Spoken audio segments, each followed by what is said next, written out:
Imagine waking up, reaching for your phone, and seeing an email that says your highest performing video is gone. Not demonetized, not age restricted, deleted permanently, no strike, no warning, no appeal that actually explains anything. And here's the part nobody talks about. You can follow every rule and still lose everything because of one word. Stay with me, because I'm going to show you the exact mistake that triggered it and the email that proved it. We've been told that if we follow YouTube's community guidelines, we're safe. No harmful content, no illegal activity, no misleading claims. Simple, right? Except that's not how the system actually works anymore, because enforcement isn't just about what your video is. It's about how your video is interpreted. And that interpretation is happening at scales through automated systems that don't understand context the way humans do.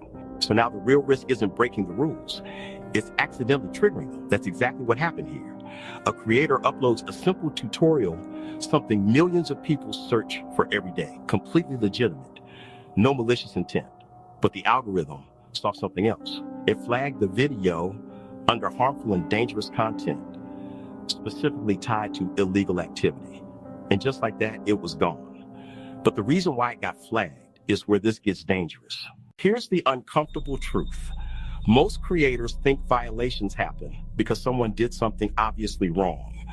But increasingly, that's not the case. The system doesn't evaluate your intent.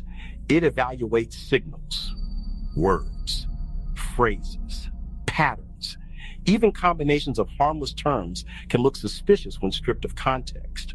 So when people say, just follow the rules, they're giving advice that's incomplete, because you can be compliant and still be flagged.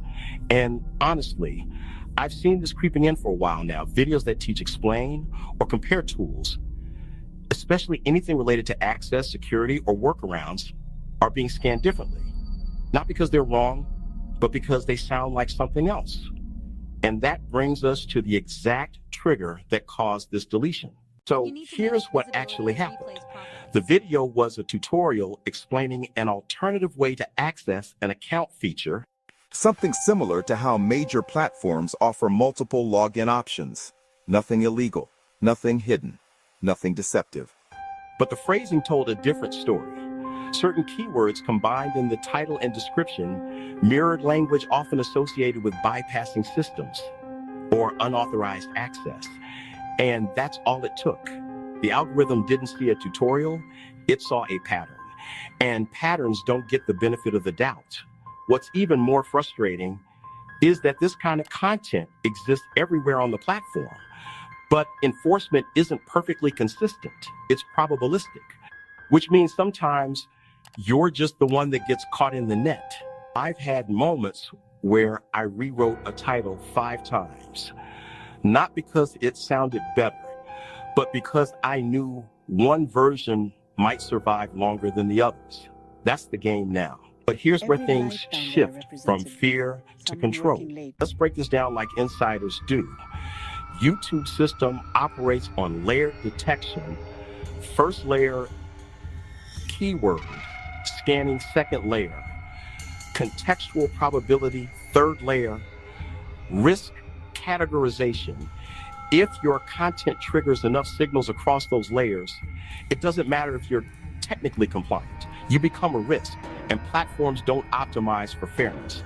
They optimize for safety at scale, meaning they would rather remove 10 safe videos than miss one genuinely harmful one. So when your title includes phrases that overlap with restricted topics, even unintentionally, you're entering a gray zone.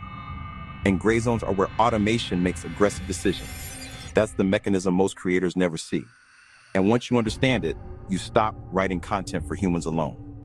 You start writing for interpretation systems. So what do you do with this? You don't panic, you adapt.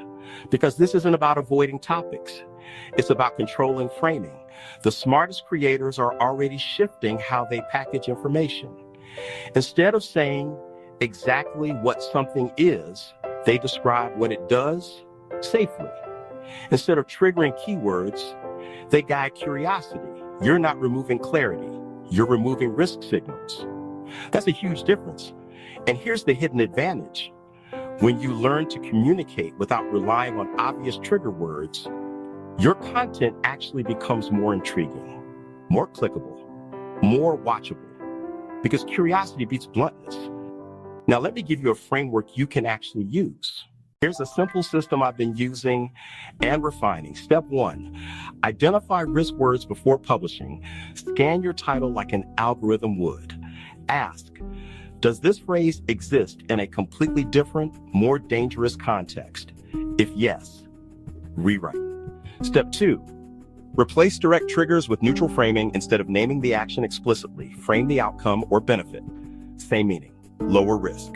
Step 3, separate keywords strategically. Sometimes it's not the word, it's the combination. Spacing out phrasing between title, description, and spoken content can reduce pattern detection.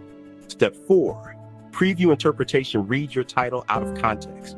If someone saw it alone, could it be misunderstood? If yes, adjust. It's not about censoring yourself. It's about translating your intent into something systems won't misread. Looking ahead, this isn't going away.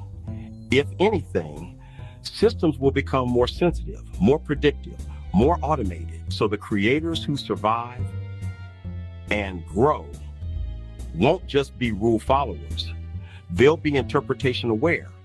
They'll understand how platforms think, how risk is calculated, how content is categorized before a human ever sees it, and they'll build workflows around that knowledge. That's how you protect your channel, not by playing it safe, but by playing it smart. Remember that email I mentioned at the beginning, the one that explained everything? It didn't point to the video itself. It pointed to how the content was interpreted. And one specific phrase in the title was enough to tip the scale. That's the mistake.